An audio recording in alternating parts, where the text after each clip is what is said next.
Soy Augusto, nacido el 23 de septiembre del 63 a.C.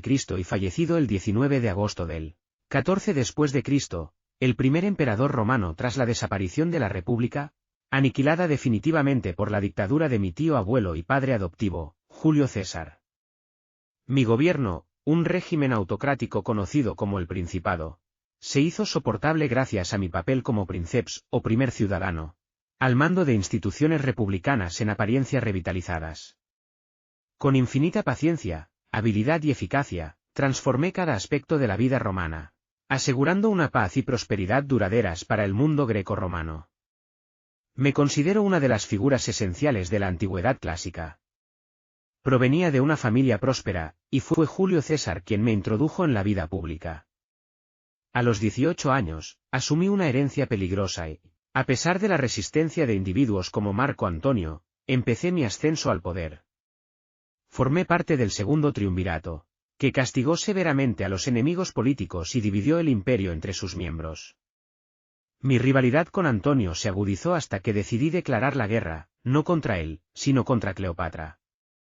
Mi triunfo en la batalla de Actium y la consecuente anexión de Egipto me coronaron como el indiscutible señor del mundo greco-romano. Establecí el Principado, una forma de gobernar que me permitió mantener un control absoluto bajo el disfraz de las tradiciones republicanas. Disminuí el número de legiones, potencié las redes de comunicaciones y comercio, y organicé una administración y gobierno eficaces, ganándome el apoyo de la clase dirigente al finalizar las guerras civiles, aunque siempre mantuve mi autoridad autocrática. Mi gobierno también impulsó un renacimiento en las artes y la arquitectura, y mi política exterior expandió y aseguró las fronteras del imperio. Fui un genio administrativo cuyo esfuerzo transformó la decadente república en un régimen monárquico duradero, estableciendo la paz romana, lo que facilitó la supervivencia y difusión del legado clásico. Aunque era un autócrata, sabía cómo revestir mi autocracia de formas tradicionalistas que satisfacían a mi generación.